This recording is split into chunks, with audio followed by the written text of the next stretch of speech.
get what are called efficacy signals, some sort of signal that this is Here working. it is. And at that point, The CNN news about the coronavirus. At that point, it's a lot earlier. That's right. The gamble is sort of an The obvious one. CNN news Maybe about the coronavirus. It's proven actually not to be effective, and you've produced a bunch of ineffective vaccine. But if it does work at that point, you're months ahead of the game, and I think that's what they're sort of counting on. If you're months ahead of the game and it actually works, I mean, that would be fantastic, Jake, for everybody, and probably be well worth it financially. If it doesn't work, you could be behind and lose a lot of money. So that's the gamble, I think, that a lot of people are sort of considering at this point. Yeah, and we talked to Dr. Paul Offit, a vaccine expert at the Children's Hospital of Philadelphia yesterday, and he talked about how it can take decades to get an effective vaccine. But on the point you're making, take a listen to what Dr. Fauci said today about the production of a possible vaccine. We're going to safely and quickly as we possibly can try and get an answer as to whether it works and is safe. And if so, we're going to start ramping up production with the companies involved. And you do that at risk. In other words, you don't wait until you get an answer before you start manufacturing. So this would theoretically get to the marketplace without going through all the protocols a normal vaccine goes through, as you noted. Is that a sign of how prolonged the process normally is, maybe because of bureaucratic reasons or extra steps of caution, or a sign of how much of an emergency this is? That's a great question. I mean, there's no question, I think, even within the bricks and mortar science structures, when your back's up against the wall, ingenuity in terms of expediting things in this case can come out. I mean, people are doing things that maybe they had never had to have done before. Not the least of which, Jake, this type of vaccine, if it works from some of the trials, would be a totally different type of vaccine. Typically, you think that you give a little bit of the virus, and that sort of teaches someone's immune system how to fight that virus if it sees it again. Or you give a inactivated form of the virus. Those are sort of typically how vaccines work. In this case, you're actually sort of giving a blueprint of a part of the virus to somebody and hoping that stimulates the body's immune system to be able to fight this virus if it's exposed to it again. It's never been done before. There's no vaccine like that that's ever been approved before. They've tried it in the past. They started the process with SARS and MERS, other coronaviruses, and I think they're building on some of that knowledge now.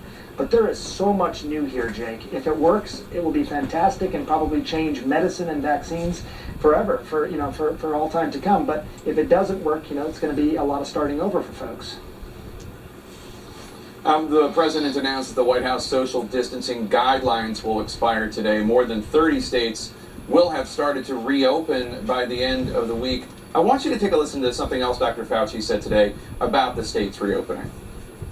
The guidelines are very, very explicit and very clear. There's a lot of leeway because we give the governors the opportunity to be very flexible, but you have to have the core principles of the guidelines. You can't just leap over things and get into a situation where you're really tempting a rebound. Are states tempting a rebound, as Dr. Fauci described? You're in Georgia, where Governor Kemp made a similar announcement today.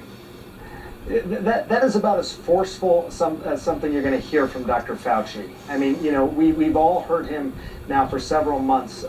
He's being very forceful there in his very Dr. Fauci sort of way. We have given you clear guidelines. We could not have spelled this out any more clearly. You should not jump, sort of do leapfrogs over these various gating criteria because you could have a rebound. As a result, people could get infected that otherwise wouldn't. People might end up in the hospital that otherwise wouldn't. And people will die that otherwise wouldn't. I don't think you can be any clearer about this. I think it's very hard for people who aren't public health officials or have the sort of experience of a Dr. Fauci to sort of see something that's not smacking them directly in the face. A lot of people, including here in my state, are sort of spiking the football already. They think that this thing is behind us and it's time to reopen.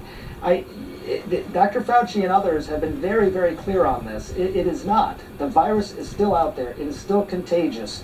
We don't have enough immunity built up in our communities. We don't have enough testing built up in our communities. The trends have not gone downward to the point where you can say, okay, at least we got this thing in sort of kindling stage as opposed to a fire out there. It makes me really nervous. I think the way that I would say it, Jake, is I hope that they're right, these governors, in making decisions. Everyone hopes that they're right. But I'm worried that the price of being wrong is too high at this point. All right, Dr. Sanjay Gupta, thanks as always. Be sure to tune in for CNN Global Town Hall tonight, Coronavirus Facts and Fears, hosted by Sanjay and Anderson Cooper, and their guests this evening include Bill Gates and, of course, Dr. Anthony Fauci, who we were just discussing. Sources telling CNN that the Trump administration is now coming up with a plan to try to punish China because of the coronavirus pandemic and that country's government's lies about it. The action's under consideration next. Plus, a drug showing a clear-cut positive effect on treating coronavirus, now likely to be fast-tracked by the FDA. I'll talk with a doctor leading a trial of the drug Remdesivir. That's ahead. Stay with us. The Lead with Jake Tapper. Brought to you by Pharma. Find out the latest from biopharmaceutical companies at pharma.org/coronavirus. While you do your part to beat coronavirus, America's biopharmaceutical companies are working around the clock to do ours. Testing existing medicines, developing new treatments and vaccines, and collaborating with the FDA, NIH, and CDC.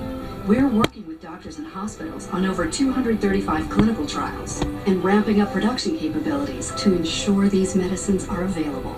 Because science is how we get back to normal. I thought I had my moderate to severe ulcerative colitis under control. Turns out, it was controlled.